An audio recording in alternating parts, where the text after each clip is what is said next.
जय माता दी। आज मैं आपको बताने जा रही हूँ देवशयनी एकादशी व्रत की कथा, शुभ मुहूर्त एवं पारण का समय और देव कब सोएंगे। आषाढ़ माह के शुक्ल पक्ष की एकादशी को देवशयनी एकादशी या हरिशयनी एकादशी कहते हैं। देवशयनी एकादशी को देवपद एकादशी या पद्मा एकादशी के नाम से भी जाना जाता है। धार्मिक मान्यताओं के अनुसार देवशयनी एकादशी से देवोत्थान एकादशी तक भगवान विष्णु क्षीर सागर में राजा बलि के द्वार पर शेषनाग की शैया पर विश्राम करते हैं। देवशयनी एकादशी के दिन से ही जगत के पालनहार भगवान विष्णु का निद्रा काल शुरू हो जाता है, यानी इस दिन से चातुर्मास की शुरुआत होती है। चातुर्मास शुरू होने के बाद से ही सारे मांगलिक कार्यों पर रोक लग जाती है। देवशयनी एकादशी से 4 माह तक भगवान विष्णु देवोत्थानी एकादशी तक के लिए योग निद्रा में चले जाएंगे। फिर वे देवउठनी एकादशी को योग निद्रा से बाहर आएंगे, तब चातुर्मास का समापन होगा। देवउठनी एकादशी 23 नवंबर को है। इस तरह से चातुर्मास 30 जून से लगेगा और 23 नवंबर तक चलेगा। इस वर्ष श्रावण पुरुषोत्तम मास होने की वजह से अर्थात अधिक मास होने की वजह से श्रावण 2 माह तक है, इसलिए चातुर्मास की अवधि 5 माह की होगी। हिंदू धर्म में चातुर्मास का बहुत अधिक महत्व माना जाता है।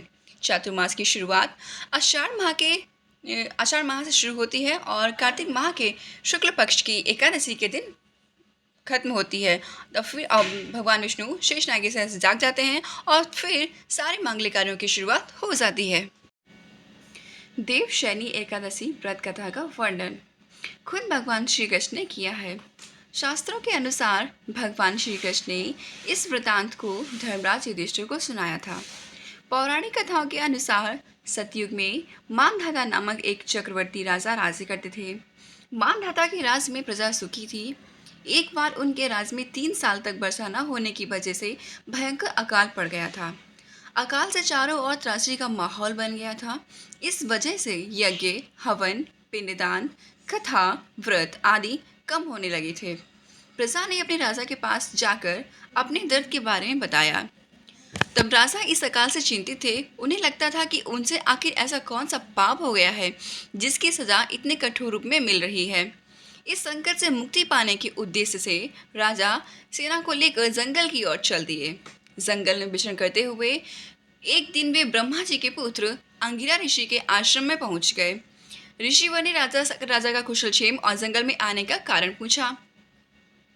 राजा ने हाथ जोड़कर कहा कि मैं पूरी निष्ठा से धर्म का पालन करता हूँ, फिर भी मेरे राज्य की ऐसी हालत क्यों है? कृपया करके इसका समाधान करें। राजा की बात सुनकर महर्षि अंगिरा ने कहा कि यह सतयुग है। इस युग में छोटे से पाप का भी बड़ा भयंकर दंड मिलता है। महर्षि अंगिरा ने राजा मानधाता को आषाढ़ माह की शुक्ल पक्ष की एकादशी का व्रत करने का कहा। महर्षि ने कहा कि इस व्रत के प्रभाव से अवश्य वर्षा होगी। महर्षि अंगिरा के निर्देश के बाद राजा अपने राज्य की राजधानी लौट आए। उन्होंने चारों वर्णों सहित पद्मा एकादशी अर्थात देवशयनी एकादशी का व्रत किया, जिसके बाद राज्य में मूसलाधार वर्षा हुई। ब्रह्म वैवर्त पुराण में देवशयनी एकादशी के विशेष महत्व है। मान्यता है कि देवशयनी एकादशी के दिन के व्रत से भक्ति की समस्त मनोकामनाएं पूरी होती हैं। धार्मिक ग्रंथों के अनुसार भगवान हरि ने वामन रूप में राजा बलि के यज्ञ में 3 पग दान में मांगे थे। भगवान ने पहले पग में संपूर्ण पृथ्वी, आकाश और सभी दिशाओं को ढक लिया। अगले पग में संपूर्ण लोक ले लिया और तीसरे पग में बलि ने अपने आप को समर्पित करते हुए सिर पर पग रखने को कहा। इस प्रकार के दान से भगवान प्रसन्न होकर बोले अर्थात बलि को पाताल लोक का अधिपति बना दिया और कहा वर मांगो। बलि ने वर मांगते हुए कहा, भगवान आप मेरे महल में नित्य रहिए।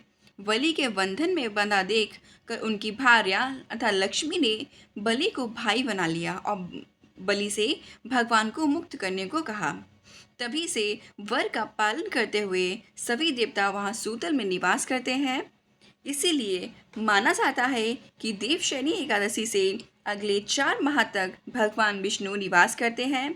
शिव जी महाशिवरात्रि तक, ब्रह्मा जी शिवरात्रि तक। पाताल में निवास करते हैं। देव शनि एकादशी का व्रत 29 जून को रखा जाएगा। एकादशी तिथि का प्रारंभ 29 जून को सुबह 3:18 पर होगा और इस तिथि का समापन 30 जून को रात 2:42 पर होगा। पूजा तिथि के अनुसार देव शनि एकादशी का व्रत गुरुवार अर्थात 29 जून को रखा जाएगा। देव शनि एकादशी व्रत के पारण का समय 30 जून को दिन में 1:48 से लेकर शाम 4:36 तक रहेगा। एकादशी व्रत का पारण सूर्योदय के बाद किया जाता है। एकादशी व्रत का पारण द्वादशी तिथि के समाप्त होने से पहले करना आवश्यक माना जाता है। अगर द्वादशी तिथि सूर्योदय से पहले समाप्त हो जाए तो सूर्योदय के बाद ही व्रत का पारण होता है। कहते हैं द्वादशी तिथि के अंदर पारण ना करना भी पाप माना जाता है। इसीलिए चाहिए कि एकादशी व्रत करने वालों को चाहिए कि वह द्वादशी तिथि के अंदर ही व्रत का पारण कर लें। अगर ये जानकारी आपको अच्छी लगी हो तो लाइक, शेयर एंड सब्सक्राइब कीजिए।